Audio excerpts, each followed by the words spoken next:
What you're looking for, you can find it here on the Hope TV. What you're looking for, whoa, welcome to the Hope TV.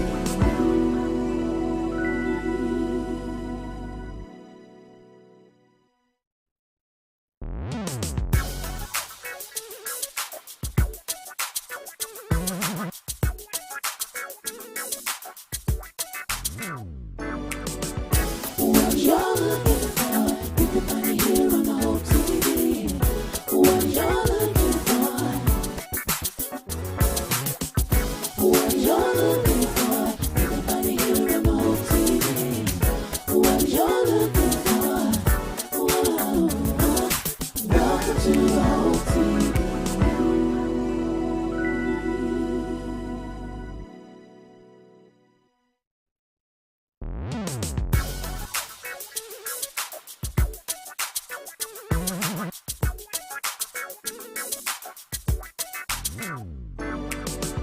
What you're looking for, you can find it here on the Hope TV. What you're looking for, what you're looking for, you can find it here on the Hope TV.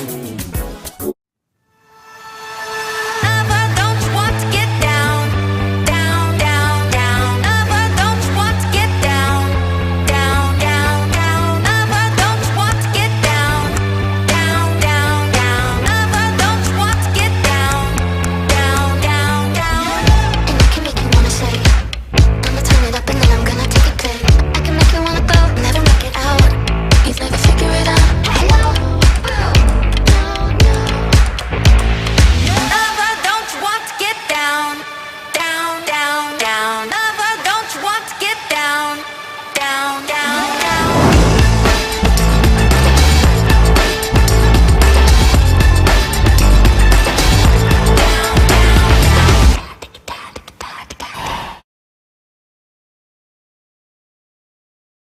Set I'm free, y'all. Set I'm free, y'all. Set I'm free, y'all. Yes, I am. Set I'm free, y'all. Set I'm free, y'all. Set I'm free, y'all. Ooh. Yes, I am.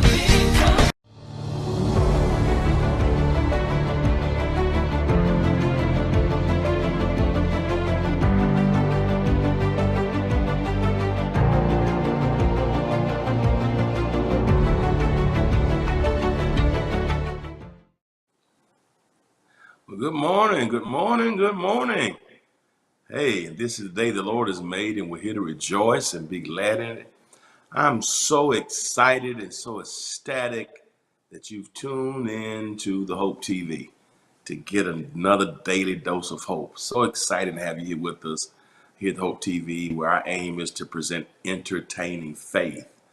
And so we count it a privilege and an honor and a blessing, really, that you take time out of your busy Fridays to share with us here today at Hope TV.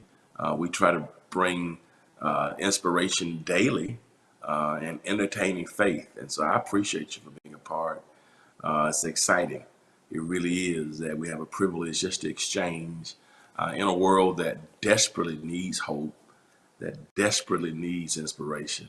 I count it a joy, really, and an honor that you be tuned in today. And so thank you, everybody who's tuned in, everybody who's tuned in. Blessings to you, and I pray that you're well. Listen, we made it to the last Friday of January already.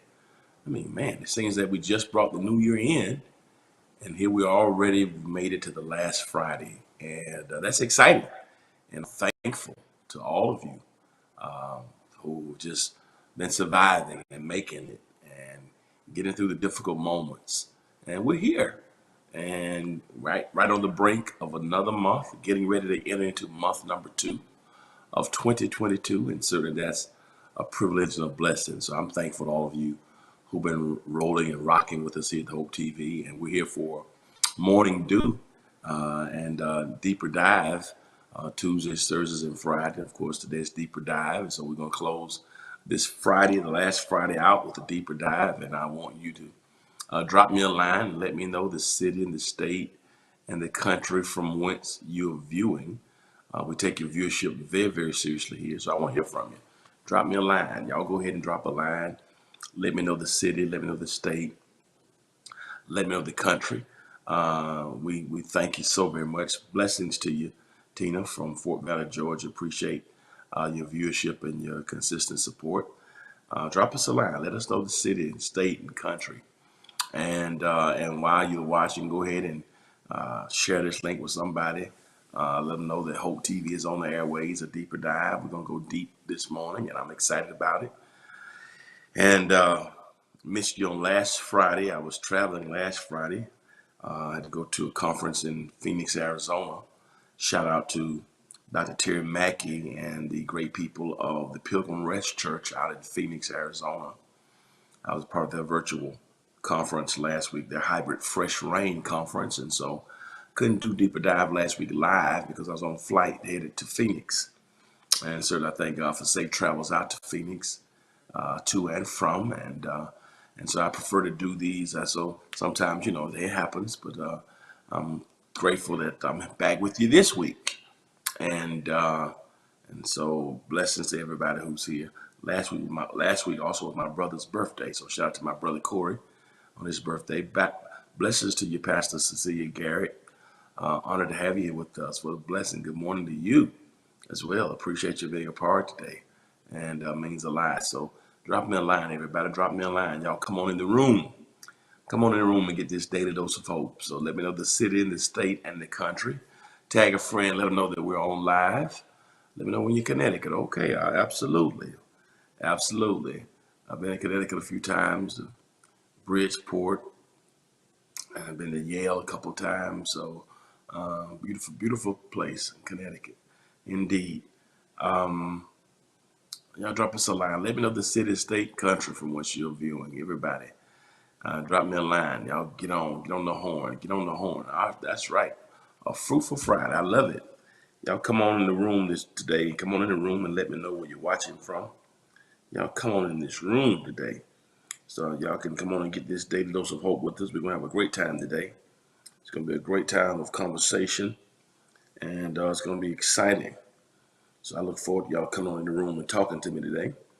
Everybody who's on, those who are watching on all the different formats. YouTube is on as well. So I need everybody to come on in the room. Come on in the room. Facebook, y'all come on in the room as well. And let me know where you're watching from. Let me know where you're watching from. All right. I need everybody to let me know where you're watching from. I want to see you. I want to hear you. All right. Blessings to this cold in Bridgeport. Yeah, it's cold here too. Celeste Burrow, blessings to you from King George, Virginia. Blessings to you. Sean Addison, blessings to you this morning. Blessings, Sean. Appreciate you for being a part today. Daisy Tyler, blessings to you. Good morning, St. Louis, Missouri. Blessings. So we got Fort Valley, Georgia, Bridgeport, Connecticut, St. Louis, Missouri. We got King George, Virginia. And so what a blessing. Everybody who's here today. The gang is coming in. The gang is coming in. Bridgeport, Connecticut, Fort Valley, Georgia, St. Louis, Missouri. The gang is all here. King George, Virginia, Bridgeport. And Bridgeport is a nice city. Bridgeport, Virginia. Bridgeport, Connecticut. Bridgeport, Connecticut. Blessings to y'all. So glad y'all are here, and I'm thankful to everybody for being a part. And while I'm on this, I'm gonna let you know that I will be here live tonight. And Tom Lyon from Victorville, California. There he is. Tom is in the room today from Victorville, California. Blessings to you, Tom. Glad to have you with us from Victorville, California, Tom. Thank you for your support. And again, I want to thank everybody for tuning in and thank everybody for indulging me last week when I was traveling out to the West Coast to preach in a conference last Friday. So that's why I couldn't be here with you live last Friday. And and I missed one day this week. I think one to do because I was in the conference here live too. So I, try to do. I prefer to do these live rather than pre-record them, so I can engage and exchange. But to that end, if you're watching through a platform that will allow you to subscribe, to like, to comment, or to share, please consider doing so now. Go ahead and subscribe, like, comment, share. Help us get the word out right now. When you subscribe, that blesses us and helps us to leverage the platform to grow even more. Your likes are incredibly valuable to us. They're invaluable, actually, because they help the statistics and analytics, particularly with the algorithms and with our engagements, which actually help us to grow the platform more. And so please hit that like button if you're watching through a platform that will allow you to do that. Your comments are important because they help us with our engagements as well. And also the share button is preeminently important because it helps us to expand the platform. So go ahead and do that. Share it, share it, share it, share it, share it. Everybody share that, share it. Come on in the room. Y'all keep hitting that like button to help us to grow and expand. Help us to grow and expand. Help us to grow and expand. Help us to grow and expand. I'm excited about closing this month out. And listen, Tuesday is going to be February 1st. And so we've survived the first month of the year already. And seemingly we just were entering to 2022. And so we're already in February. And often that's a good sign. Good morning to you, Geneva Steer from Orlando, Florida. Trying to give a little more time for people to come in. So we got Bridgeport, Connecticut on here, St. Louis, Missouri, Fort Valley, Georgia. We got Orlando, Florida, Bridgeport, Connecticut, King George, Virginia, Victorville, California, Fort Valley, Georgia, Orlando, Florida. So excited to have everybody here with us. Deborah McKenna, all the way from Decatur, Georgia. Decatur, where's greater? That's right. Come on and represent the deck. DeKalb County, come on and represent. DeKalb, show up, make some noise on Deeper Dive on today. So blessings to you. Blessings to everybody who's representing Georgia. It's exciting to see it expand and see it grow to different space. So blessing to you. All right, I know a lot of people may not know if we're on or not, but I wanted to go ahead and come on. This is Deeper Dive. This is our normal, regular scheduled time. And of course, I was absent last week. I thank you for indulging me in part of my absence. But of course, I was doing work and on a flight.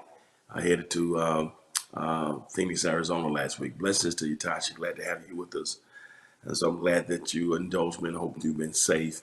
And it's good to see everybody back here on Deeper Dive. I missed Morning Dew Tuesday doing a conference with the AME Church Growth Conference here. That was in Atlanta. I had to do a panel. I had to do a lecture and preach to them. So pardon me again. And so I just prefer to do these lives. All right. Coming in through Georgia. Okay, Pastor Garrett, I'm going to be looking for you. When you come through Garrett, we'll be looking for you. And we certainly would love to have you here with us. And we're still working frantically, trying to get the church back positioned so we can have worship in the cathedral real soon and have space to spread out so we can be socially distanced. So we're still working on that, and hopefully, well, thank you, Adrian. I appreciate it. So we're working on it. Spent all day yesterday working through some technical things that have been problematic in the past. So trying to get it together, and we're almost there. We want to get back, of course, with this Omicron variant. The numbers are subsiding slightly, and we'll be able to get back shortly. But we're just gonna have to get back when we have space.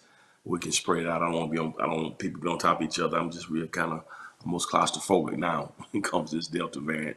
It's almost like you wear a mask that says if you can read this mask, that means you're too close to me. But anyway, y'all pray for me. He's not through with me yet. I just I'm just real kind of funny and finicky about that. So the saints, we want to get kind of be close to you sometimes. So. So we're looking forward to getting back into the cathedral. We're doing incredible work there, and it's going to be amazing. We're almost done with the main things we have to do. They're still working on the AC units, installing them next week, and so hopefully we'll be back in a few weeks when they finish with the AC install. And we got to do the back part of the flooring of the cathedral, of the back hallway, and then we should be in pretty good shape to get back. Still double digits in Florida. Oh my goodness, yeah, our numbers they're not good here. Subsided a little bit, but we're hoping that maybe by March we'll be in a position, but we're still watching it. We want to be positioned. I want to be ready to go back the 1st of February. Of course, that's not going to work, but we're looking maybe to go back in March. But again, we're still watching the numbers, but we can't go back to our atrium. We got to go back in the cathedral when we go back, so we have room spread out, so people can be 6 feet apart. And so we're doing everything we can to keep people safe. And so we need your prayers. We need your prayers. Pray for us here. Pray for your pastors everywhere. We're trying to make the decision. Some have already gone back and they've done well, and but I've been very, very cautious here. And we did a taping a few weeks ago, back at the end of last year, and a few people ended up with the COVID variant, and so that just like, well, we need to shut this down for a minute because 4 or 5 people on the team ended up with COVID, and one person contracted it, brought it to one of our recordings, our productions, and so I just don't like that. I don't like. So pray for us. Thank you, Pastor Gary. I appreciate it. So we can. I don't like that. I don't want to be a super spreader event. So, and people not taking it seriously. Put the mask on. I'm tired of it too. And yeah, somebody said we're gonna all look like raccoons when we take these masks off, perhaps. But at least we'll be some safe and alive raccoons. So if your face is discolored through the mask when we come through it, just go to Florida and sit in the sun all day, right? Yeah, that's right. You can read my mask, you're too close. You can read what's on. That's what I'm going to. I'm gonna write something on this. If you can read this on this mask, you're too close. I'm gonna write on my mask when we go back. All right. I wore 2 masks on the plane last week. I had blues on, look like Michael Jackson too. So, but anyway, thank you everybody for everybody. I want to get into our lesson for today. We've been talking about God, and we talked about Thomas Aquinas. Absolutely, you got to wear it properly. People are tired of it, but we're still in the pandemic. It's a lot of things we don't like to do, but you just got to do them, right? All right, just to stay safe. All right, many of us don't like going to the dentist, but you need to do it, right? I don't like some of the things I do, not to go get my exams now, but you got to do it, right? So it's just a part of it. All right. Um, we talked about proofs of God's existence in our last time sharing, and today we're talking about. I want to talk about the knowing God and the revelation of God, and how can God be known. And so that's going to be our lesson today. It's kind of it piggybacks somewhat on the proofs. We talked about we talked about nature last week. We talked about the cosmological argument, the teleological argument um, of Aquinas. That's what we talked about. And knowing God through nature. We talked about that. Cosmology. We talked about that. I hope y'all watched that. I know I dealt with it 2 weeks ago. I don't know what they played last week in my absence, but the proofs of God's existence. And we talked about how you can look at nature and cause and effect, causation. Some of you were here. Remember we talked about that and went through it. Had a pretty good study on that. So this is almost an addendum to that, but a little different. So it's a pretty heavy study, but it's good. I'm gonna try to keep it real simple, but it's a great study. So we're talking about knowledge of God, natural and revealed. And the main question about the knowledge of God, that's very important. It's really philosophical too. So this is theology and somewhat philosophy, which was my major, of course, in undergrad, philosophy and religion and philosophy. Um, I want to look at this from how can God be known? How can God be known? The knowledge of God. How do we know God? We talked about how the world and the earth and the constellations show who God is. And we dealt with those arguments with the teleological and cosmological arguments. Some of you were with us on that. And so I want to kind of piggyback somewhat off of that. And how can God be known? How can I know God? How can we know God? Um, Naturally and through the revealment. The next slide is, so the question that we have to ask today in light of knowing God. And so many philosophers have given insight on this, and I too many to name. And here's one of the first thing. Here's point one that's very powerful. How can God be known? That's a deep question. How can God be known? And one of the things I love about the Christian faith is we believe in what's called self-disclosure. That's a term that is unique to theology.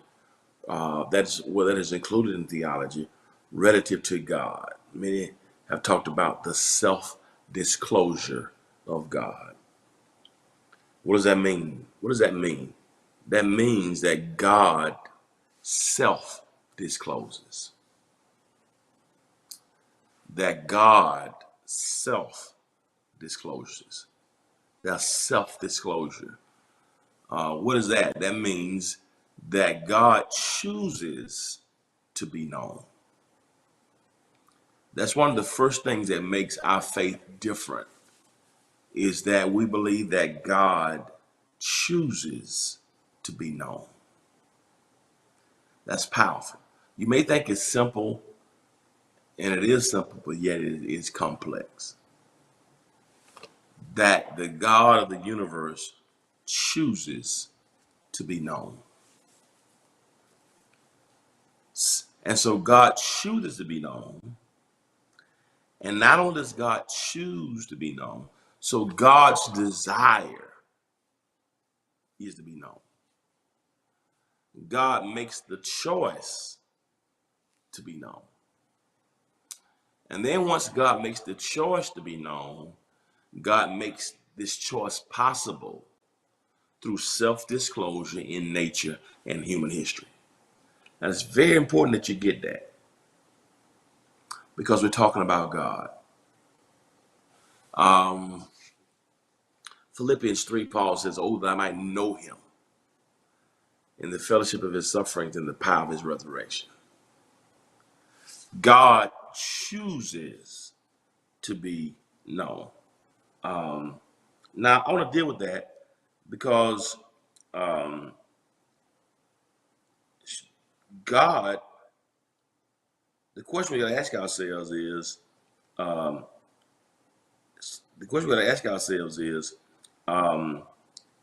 can God be known? Can we know God if God doesn't self-disclose? Pretty heavy. Can we know God if God doesn't make the choice to be known? Now, let me deal with that right quickly. If God doesn't make the choice to be known, you can't know him. If God does not self-disclose, there's no way we can discover God. We could not encounter God unless God make the choice to self-disclose. If God wanted to,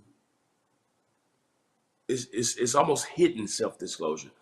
It's almost I think Blaise Pascal called it the hiddenness of God.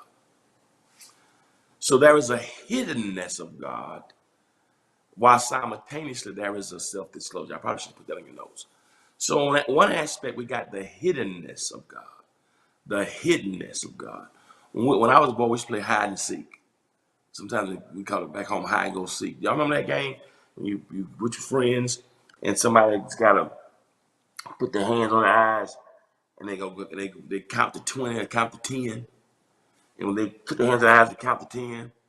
Then when they finish the line, they'd say, well, when they finish counting, ready or not, here I come. And then what you were supposed to do, you're supposed to go and hide, right? And if they caught you or tagged you, you became it, and you had to be the one to go and count. Hide and seek. We call it hide and go seek. Hide and seek. Hide and go seek. We just call it.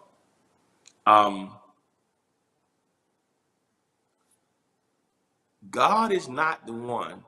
Good morning, Maddie from Opelika, Alabama. God is not telling you to close your eyes and I'm gonna go running from you to hide from you. That's hiddenness of God.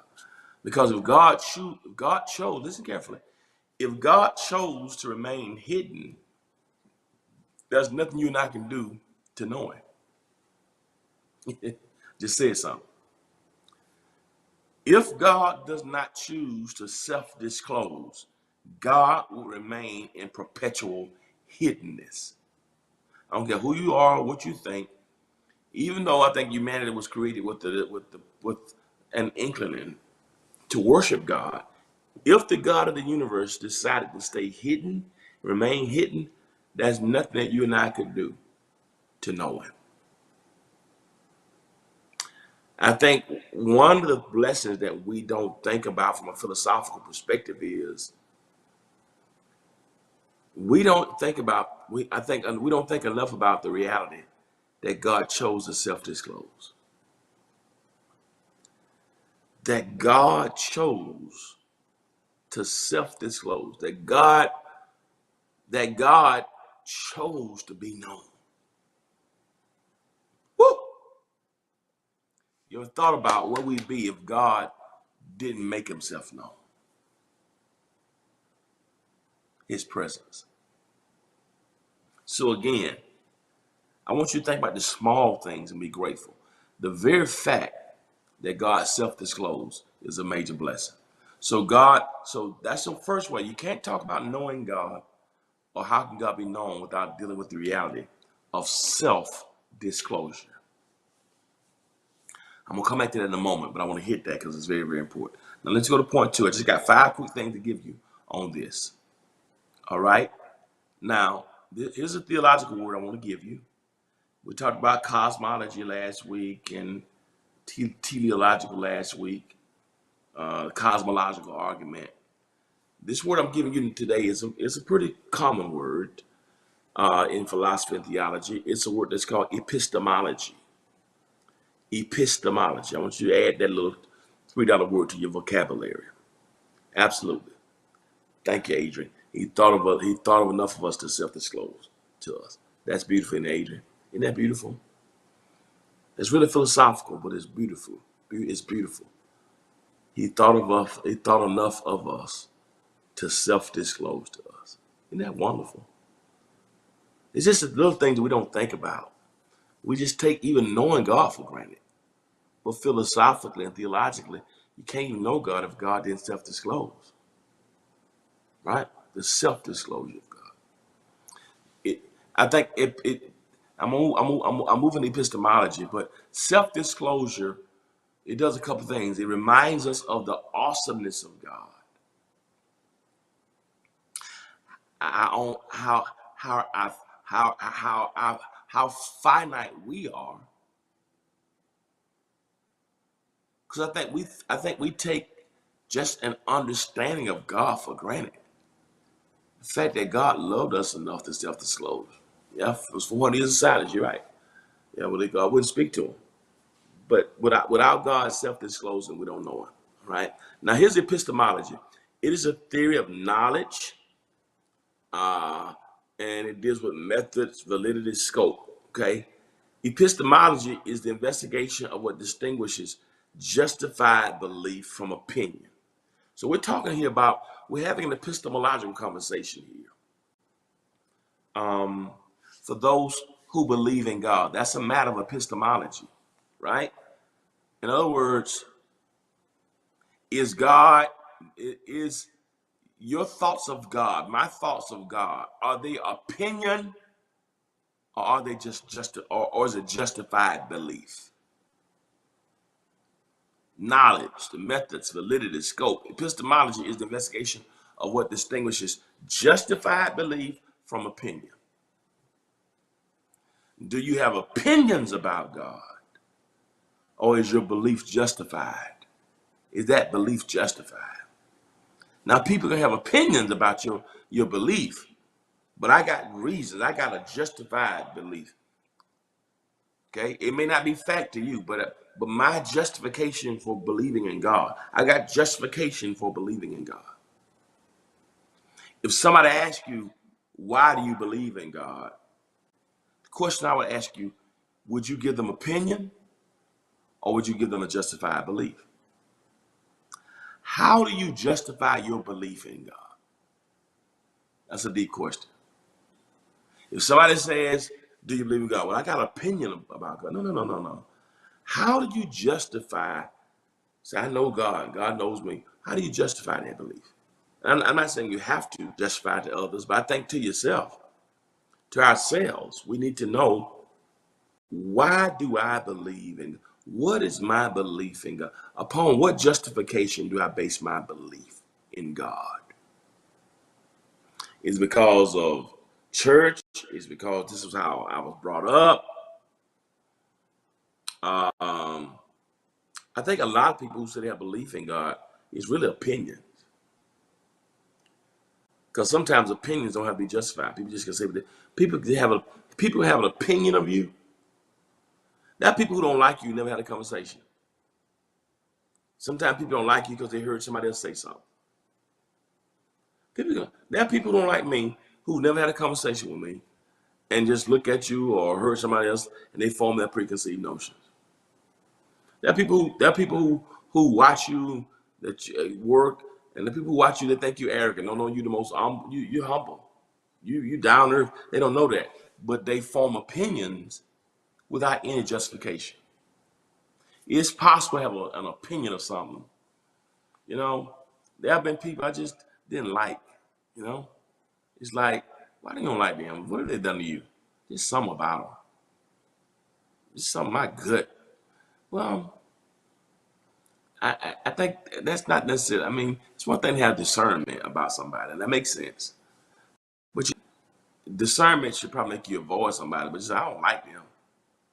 Something about them is funny, right? That makes sense because that sometimes that's the Holy Spirit.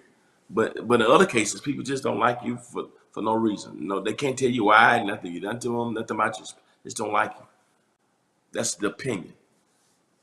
But when you have some beliefs about people that are justified, that's a different level. And as it relates to God, there's a difference between opinions about God and justified belief in God. And so epistemology is the theory that helps us to study the methods, the validity, the scope, and it helps us to decide the difference between justified belief and opinion. So my question to us, to all of us today, from an epistemological perspective is this: do you have more opinions about God? Are you connected with God because of opinion? Or are you connected with God because you have some justified belief? I think that's the conversation that we need to have, that everybody needs to have, that your beliefs in God, you ought to be justified for yourself. This is why I believe in God. I believe in God because of this. I believe in God because of that. You ought to have something that you can discuss. We ought to have that says, this is why I believe in God. So I'm not talking about my opinions. I'm not giving you an opinion. Belief in God should be based upon, praise God, Geneva, praise God. Belief in God should be based upon opinion. Belief in you and I belief in God should be based on some justified belief. You have opinions about God or justified belief in God. And that conversation is called epistemology. That's the noun, epistemology. The verb is epistemological, right? So this is an epistemological conversation. And that's philosophy too. So it's knowledge. So it's epistemology, all right? What is opinion? What is justified belief? I want you to think about that. Am I connected to God that good because I got opinions? So will I live my whole life praying to God based because of opinion? Because here's the thing. I think a lot of us have fallen in love with the idea of God. We believe in the idea of God. but not the reality of God. I talked about that a couple weeks ago. Um, the the opinion of God, the opinion of God is interesting. Justified belief in God is where you get impact. Opinion of God will make you talk about it. Justified belief in God will make you trust Him.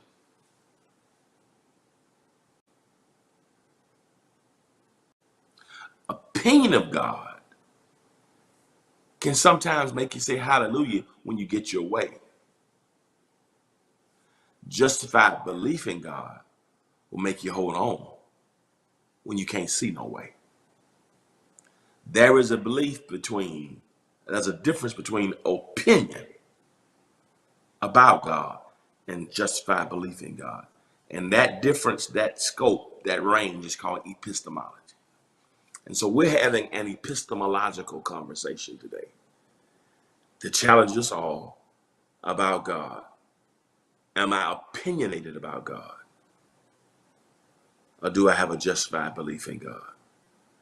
I hear you, Geneva, you preaching. I believe in God because I'm a sinner. He died. Go ahead and preach on this Friday morning. Help yourself. All right? So this is epistemology. I want y'all to get that word. That's an epistemology, an epistemological conversation. All right? So we talked about, number one, self-disclosure. That's it, Tina. Opinion to make you talk about him. Justified belief to make you trust him. So self-disclosure is the reality that the only way we can know God if God self-discloses. And God did that through nature and human history. So if God doesn't self-disclose, I'm coming back to that in a moment.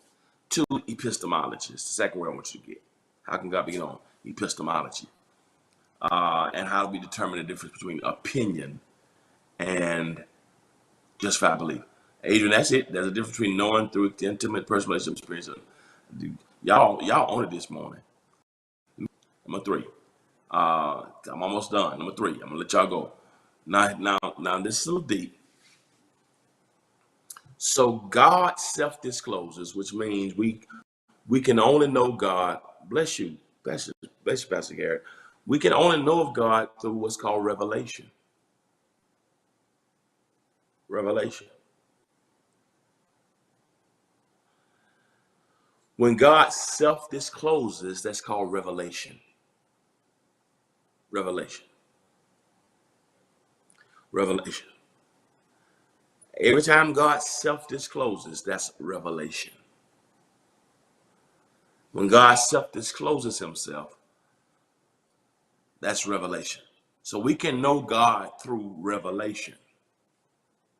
That's when God reveals God's self.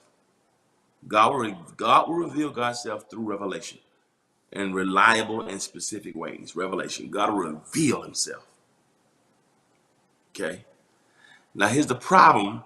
Not the problem, but here's a nuance to that. When God gives you revelation, revelation of God doesn't mean that self-revelation of God is total. Pretty heavy there. What does that mean, Dewey Smith? That means that God will give you revelation about God. But the revelation that God gives you about God is a self-revelation that is not total. What does that mean? God will reveal some things about God, but God won't reveal everything about God. Here's the reality. How can God be known? Everything about God can't be known by a mortal, by a human being. As much as we know about God through revelation and self-disclosure, simultaneously there's some things about God we don't know and won't know. Now God can give more revelation, right? Self-disclosure is revelation. Whenever God self-discloses, that's revelation. But it's not total. What does that mean? That means that we will never know all there is to know about God because God doesn't self-disclose everything. Y'all with me? So everything about God is not disclosed. Now, and so I think that's a great point, because what that does is it keeps us in a position of humility. Because nobody knows everything there is to know about God. All right?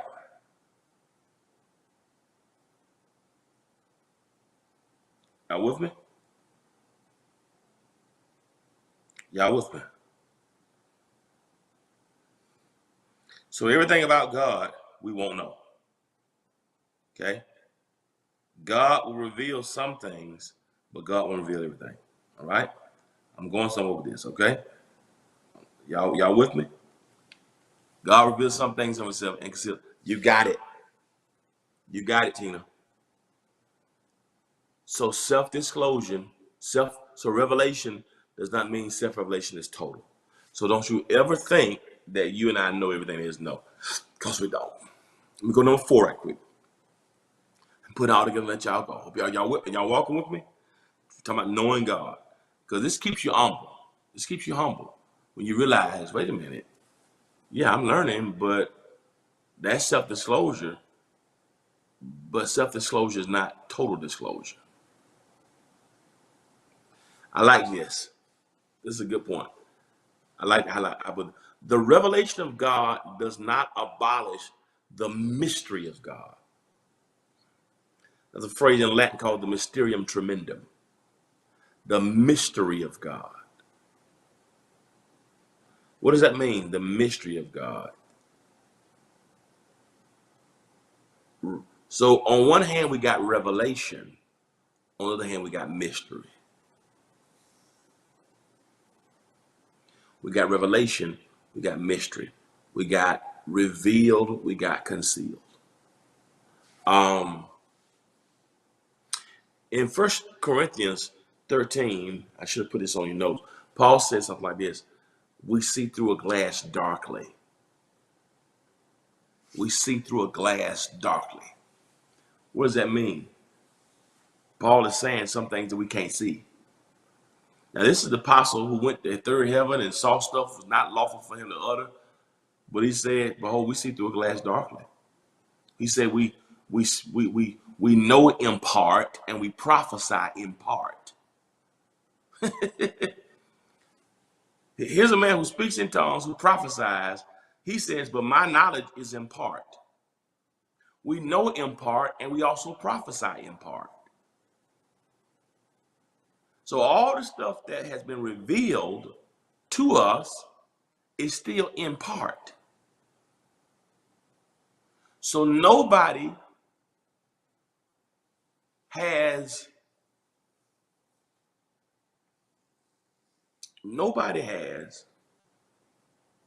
total disclosure. Some of us may have seen God and have more experiences with God and have more maturity in God.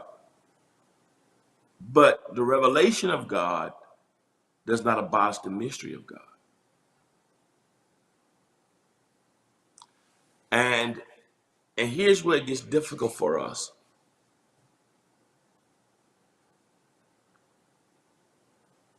We can shout when there's revelation. Oh, we love when God reveals himself. God shows up. And God makes it clear. But our lives, what we're going through. But the mystery of God can be problematic when you can't figure out what is happening in your life. Or where is God? And you're looking for God and you can't, it's like I can't see him. Is God here? Is God? It's the mystery of God sometimes when it keeps us, it can bring pain because we don't understand. There's no clarity. So just because you got revelation does not mean that the mystery, you still got mystery. So we have to simultaneously balance the revelation of God and the mystery of God. It's a mysterium tremendum. That both times that the same God who self-discloses is also the same God who, I want to call that part, Blaise Pascal called it the hiddenness of God. So we have to balance the self-disclosure and hiddenness. Here's what one writer called it, his ways. This is just another way of putting it to you. His ways are not our ways. His thoughts are not our thoughts. That's talking about the hiddenness. Pentateuch says there are some secret things that belong only to God. That's dealing with the mystery, the revelation. I mean, the mystery, the hiddenness of God. Here's another one. 1,000 years in our sight are but as a day in God's sight. That verse is both revelation and mystery at the same time. Our minds are too small, and too finite, and too fallible to contain the totality of self-disclosure. If God wanted to self-disclose everything to us, he couldn't, because we couldn't handle it. Our humanity couldn't handle. That's what in Isaiah chapter 6, in the year the King Uzziah died, I saw the Lord. That's self-disclosure. High and lifted up. That's why Isaiah said, he said, in the year the King Uzziah died, I saw the Lord high, lifted up. I saw the Lord, self-disclosure. High and lifted up. Then he says, and his train filled the temple.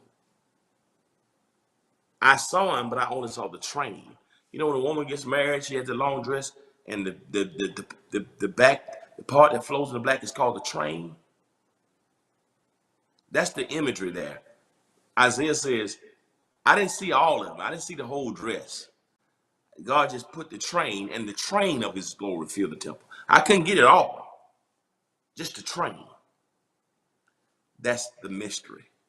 So it's really self-disclosure and mystery at the same time. He said, I saw him, that's revelation, but I only saw the train of his glory. I couldn't see all of it. That's mystery. What a beautiful passage. My uncle Uzziah died, and God disclosed himself to me. I saw the Lord for the first time. Self-disclosure. God revealed himself to me when my uncle Uzziah died, but I only could see the train of his glory. I couldn't see all of it.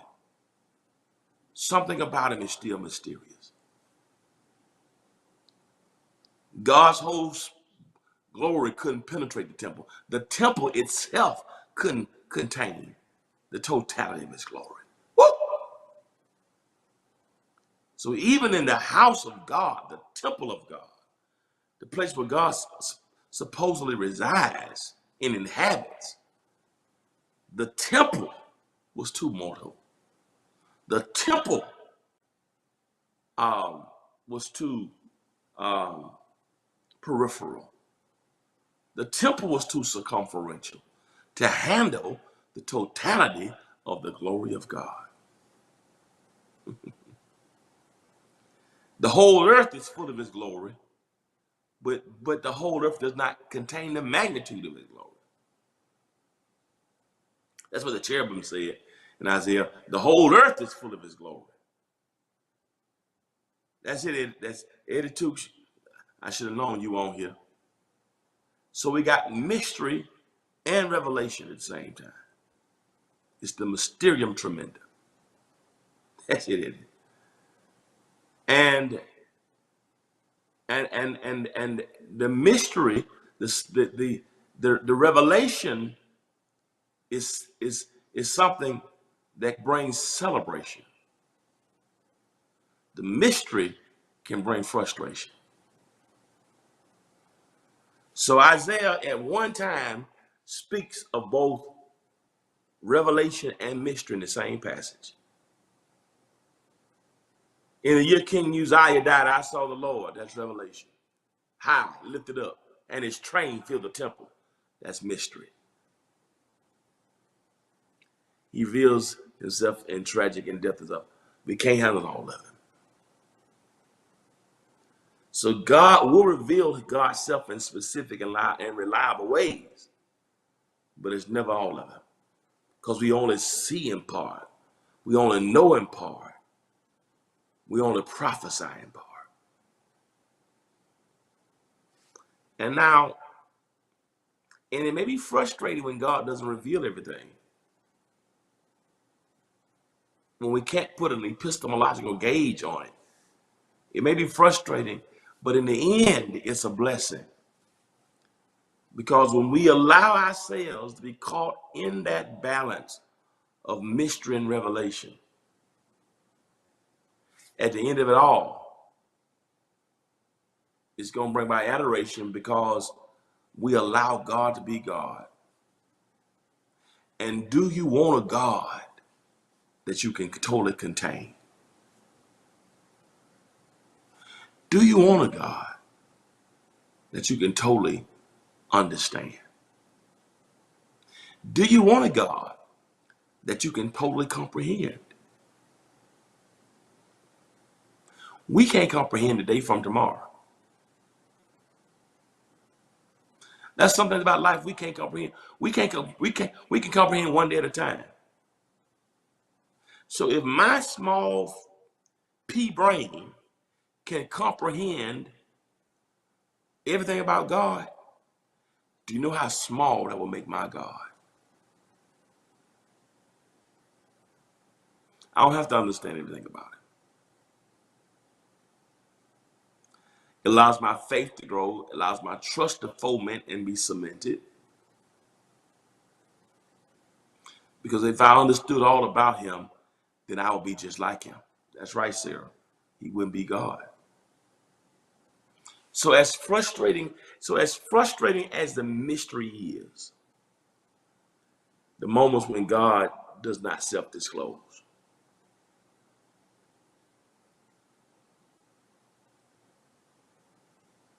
You know, we sing a song. I love this song.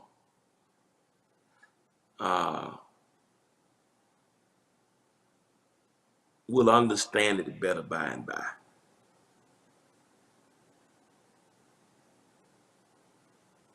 That gives us, you know, an apocalyptic, eschatological hope that when we don't understand, because it's mystery. So that song itself engages mystery. Father alone will know all about it. Father alone will understand why. Cheer up, my brother. Live in the sunshine. We'll understand it by and by. That's the mystery. Even the mystery that's in the Psalms. The mystery that's there. You got it, Tom. The mystery that's there causes the faith. And even in the mystery, we can find solace in some things about God. But here's what I like about that. You know, the question I ask ourselves often is when we get to glory, will we want to understand it? You know, by and by, when the morning comes, all the saints of God together will tell the story of how we'll understand it better by and by. Will we understand everything we face? I'm not sure when we get there, we'll be concerned about understanding back over here. Maybe when we get there, we'll understand why we persevered. But what I do love is the songs don't say him better. We'll understand him. We'll understand. I don't think we'll ever understand him in totality. Him meaning God. Can we understand it? Perhaps. Perhaps. But him, that's mystery. So you got what's called revelation and what Blaise Pascal called the hiddenness of God. It's revelation, it's the mysterium tremendum, it's both. We serve a God of both revelation and mystery. And sometimes we don't know which side of the track God, because the only time we get revelation was when God decides to self-disclose. That means you can be in a relationship or working with somebody and you think it's good, and sometimes revelation is painful. So God will self-disclose, let you know this person ain't no good. And even the severing of that relationship was self-disclosure. It was God revealing himself. God will reveal himself. God will give you revelation about people, about issues. So God showing you a person, who that person is, was really self-disclosure of God. It was revelation. Revelation is not just God popping out the sky and you getting goosebumps. Revelation is God giving you discernment about something. That's revelation. Often God shows you himself by showing you somebody else. If God shows you somebody else for who they are that you didn't know, because here's reality. Let me be honest with you. Let me just be honest with you to make this clear. Human beings are both revelation and mystery. That husband, oh my God, bless you, Pastor Gary. Can I break that down for you? There are some people that you've been in connection with. They're both revelation and mystery. Human beings got a way of showing you what they want you to know. Some of you have dated or fallen in love with people or been married to people in the past that you didn't know who they really were. That's all what you think about this. Sometimes people can show you a pretense version of who they are. And only through intimacy and time and experience do you realize this is not, you show me what you want me to see. Right? So even people can be hidden and not show you who they are. They show you the best version of themselves, but not who they authentically are. Think about it. How many folks you thought loved you and had your back only to discover they was betraying you and lying? Why? Because that person was both revelation and mystery. They were both self-disclosure and hiddenness. Folk can hide from you. Folk can lie to you. And when they do that, they do it for sometimes a not so good purpose. So even people are mysterious and have a hiddenness and won't show you all who they are until you get in business or get too deep. So think about that. So if a person can hide themselves from you, then what you think about God? So God is both revelation and mystery at the same time. If you can't figure people out all the time, what makes you think? I'm saying this to us so we'll be less frustrated with God. Because many of us get frustrated when it comes to the mystery. But it's in that mystery that your faith develops. And it's wonderful, as painful as things can be. There have been times I want to go, why? Where are you? I don't see what you're doing in this. But only until I got on the back end that I realized that God is God. And I'm glad God didn't self-disclose. Because I wouldn't have understood it. Because if God did self-disclose everything, it doesn't mean I will understand it. It's for grace to trust you more. So I dealt with self-disclosure, dealt with epistemology, number 3, you got it. God chose me. Epistemology. Number 3 was, I'm almost finished. Go next slide, please. Revelation of God doesn't mean the self.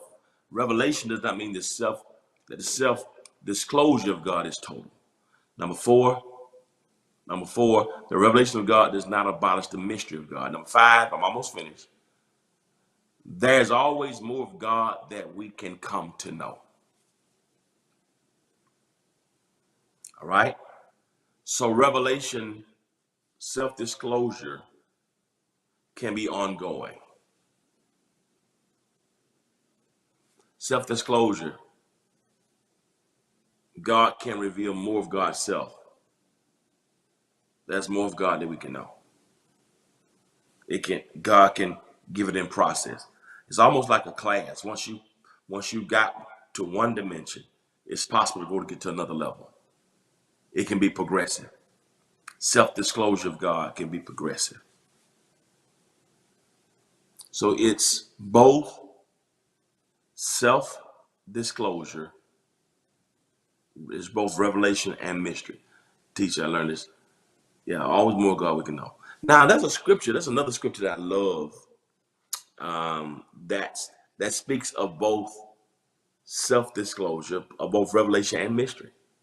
I just sent this to my producer a minute ago while we've been on here, just because I didn't put it. Look at this verse here. I like this verse here. This is Exodus 33. Thank you, producer. You rolling with me. This is Moses talking to God, okay? This is Exodus 33:18. This is my last point. I'm letting y'all go. And Moses said, I beseech thee. Here's Moses talking to God. Show me thy glory. Moses is asking for revelation. Moses is asking for self-disclosure. Show me your glory. Now, I've been walking with you. Show me your glory. You've been talking with the bush. Show me your glory. He said, and I will make all my goodness. Here's what God said. All right. He says, he said, and I will make all my goodness pass before you. This is God. God says, okay, I'm gonna let my goodness pass before you. Self-disclosure, revelation. Right? He said, when you do that, I'm gonna make all your goodness pass before me. This is Moses talking. I'll proclaim the name of the Lord before thee. I'll be gracious to whom I'll be gracious, and will show mercy on whom I will show mercy. Right? And here's what God said. The Lord said to he's God speaking. God speaking now. God says, Moses, thou canst not see my face. Moses, I can't show you my face. For there shall no man see me and live. Mystery. Moses wants self-disclosure. Moses wants revelation. God says, look, bro, Moses, if I show you this mystery, I'm going to have to kill you. You can't see, and this is really it's really an anthropomorphism. God is saying, you can't see me at my core, my face. God don't have a face in the Old Testament. But what he's saying to Moses is, you can't see me up close. You can't see me, you can't see the totality of my image, because nobody can see that. He said, nobody can see me and live. Moses said, you don't know what you're asking for. Because if I disclose this mystery to you, I got to kill you. Because I'm holy. You can't handle it. If I showed you this mystery, your head will explode. Because we're on two different frequencies. Your mind can't handle why folks lie on you. You still trying to figure out how certain people got elected to be president. You don't know why you fell in love with that girl. You don't know why you gave that guy your phone number. You look at yourself and you still wonder why you did certain things yourself. You still look at yourself like, why did I do that? You look at your own life and say, man, how did I get myself in this situation? So Moses, how you think you're going to see my face and understand it, and you can't even understand your own self? How you going to figure me out? And that's some things about yourself are still mysterious. You don't know why you act certain ways. You're trying to figure me out, and you can't even figure your own self out. So I tell you what, you can't see me. So I tell you what I will do though, Moses. The Lord said, behold, there is a place by me. And thou shalt, what I want you to do, go over there, Moses, and stand up on that rock.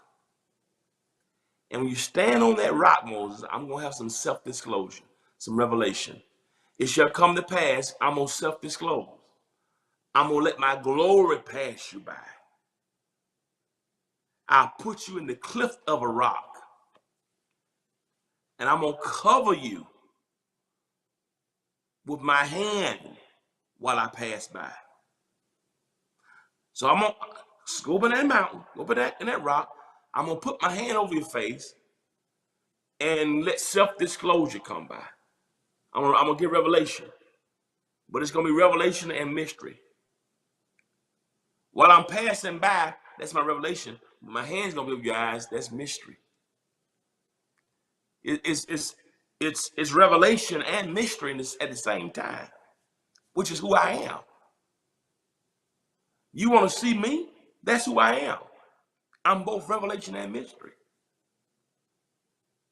So I'm gonna pass by in totality, in revelation and mystery. I'm coming by. You'll hear me. Cover your face. You can't see me. That's mystery.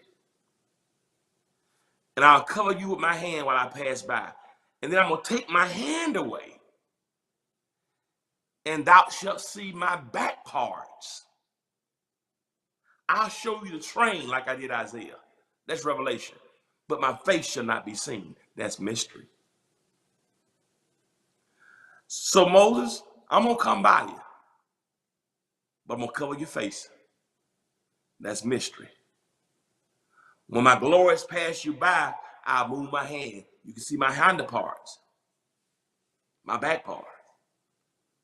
I'll let you see the back, the train, like I did Isaiah. The train of my glory fill the temple.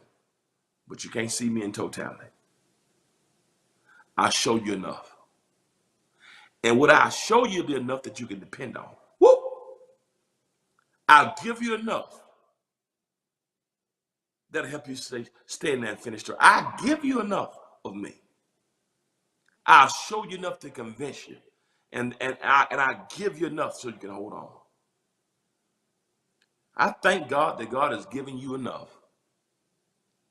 He's given you enough experiences so you can trust him. He's given you enough time with him so you can hang on. He's revealed himself in moments when you were low and he brought you out and provided. He didn't show you everything, but he gave you enough. And the enoughness of God is all you need.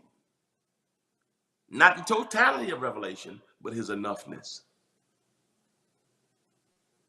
God is a God of both self-disclosure and hiddenness, of revelation and mystery.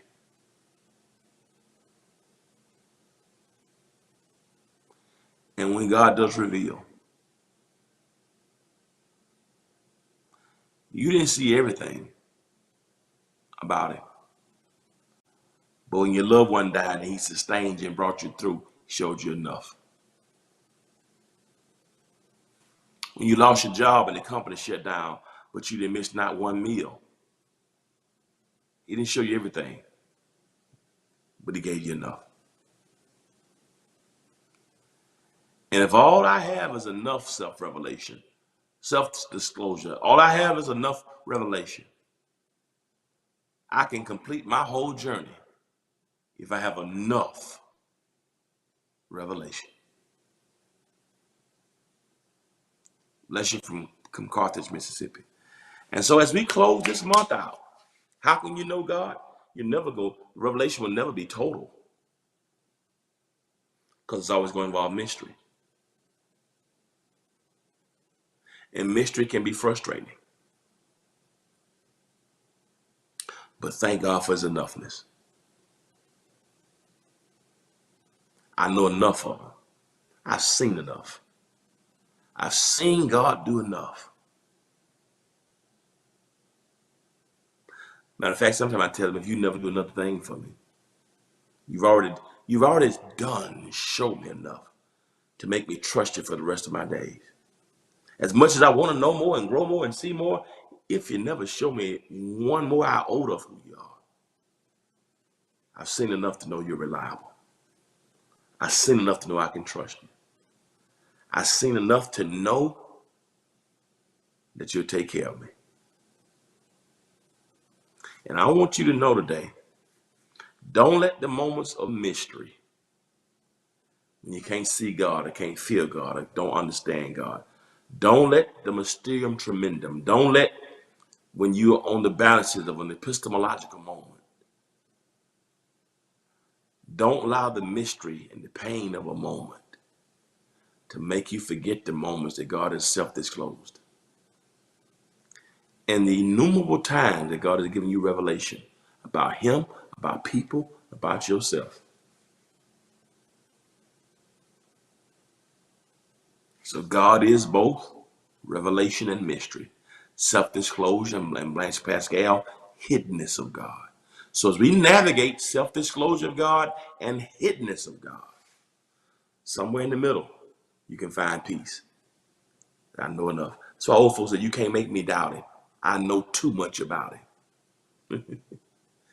The old folks never said, you can't make me doubt him because I know everything about him. I know too much about it. I got too much revelation to allow the mysteries to make me turn my back on him. You can't make me doubt him. I know too much about him. That's epistemological there. That is the reality. There are mysteries, but the self-revelation and the self-disclosure and the revelation